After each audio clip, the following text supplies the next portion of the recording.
Hello, everybody.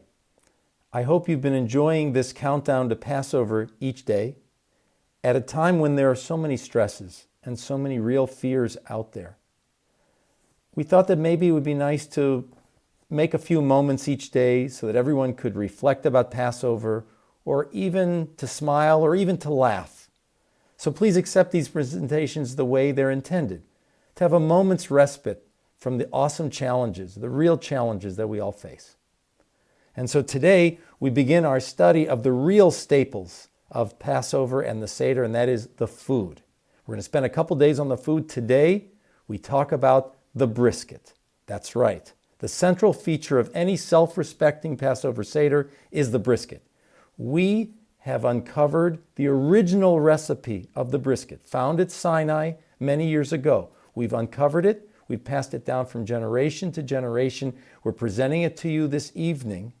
You are seeing it first.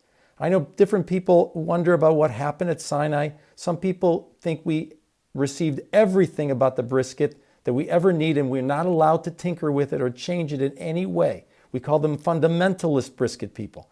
Then there are others who feel we learned something about the brisket, but each generation has an obligation to make it more relevant to them. Either way, tonight we're going to hear from Seth Briskin, who's going to reveal this original recipe for Passover. So it's time for my cap. Let me reach over to my cap over here. And today it's a B for brisket. And let's look at the brisket. Hello friends and Park Synagogue members. My name is Seth Briskin. I honestly have no idea why Rabbi Scoff asked me, a trained lawyer, to do a video on cooking, specifically on the staple of many a Passover Seder table, the brisket. Could it be because my last name is Briskin? Maybe. Could it be because Rabbi Scoff and I are both Grateful Dead fans? Perhaps. Could it be because Rabbi Scoff knows that I am an adventurous foodie and the two of us ate gizzards, kidneys, and beaks at his favorite Jerusalem restaurant one time? Possibly.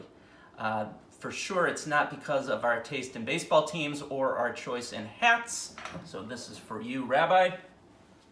My chef's hat du jour. Due to time constraints, I'm going to tell you I'm not going to give you an actual brisket recipe today. I'm going to talk concepts and cooking tips only.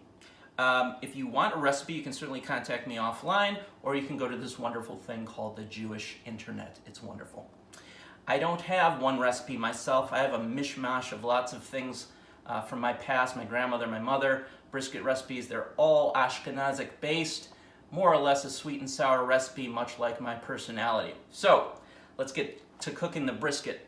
First and foremost, you need a really good brisket. Buy the biggest, fattiest, marblest brisket you can possibly buy. In this case, bigger is better because leftovers are amazing the next day. Next thing to think about is that there is no substitute for a brisket. Apologies to the vegetarians and vegans out there like my brother, but sadly, a seitan loaf or a sweet and sour tofurkey is not going to do the job. Sorry. Cooking the brisket. First thing you got to think about, liberally coat the brisket in flour, salt, and pepper because you want to make a nice crust on the outside of that brisket when you saute it in the oil in a big giant pan. Now, that was a test. You can't use flour on Passover. I tricked you. No, salt and pepper only. Nice color on both sides. Put the brisket to the side. Next thing you're thinking about is the braising liquid, the sauce.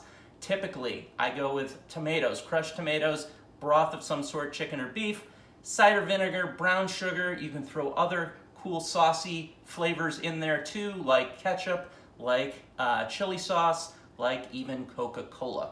All of them make for a nice brisket.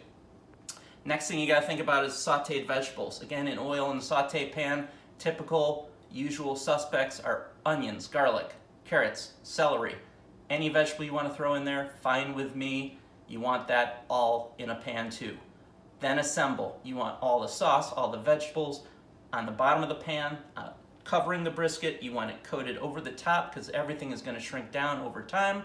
You seal the whole thing up in aluminum foil, put it in the oven, low and slow, 300 degrees for around half a day, or at least until you drink a few glasses of wine and the smells waft throughout the house and everyone can smell the wonderful creation you have. Now, Pro tip, make this a day or two in advance, then pull it back out, scrape off the fat, not all of it, you want there to be a little fat in there, and then you're going to slice up the brisket, not too thin because you don't want it to dry out. You reassemble everything all together, reheat the sliced brisket in the sauce covered, and then you are going to pull it out when you need it, serve it to your friends and family, and try to stay humble because it's going to be the best brisket you've ever made because it was made with love and with forethought.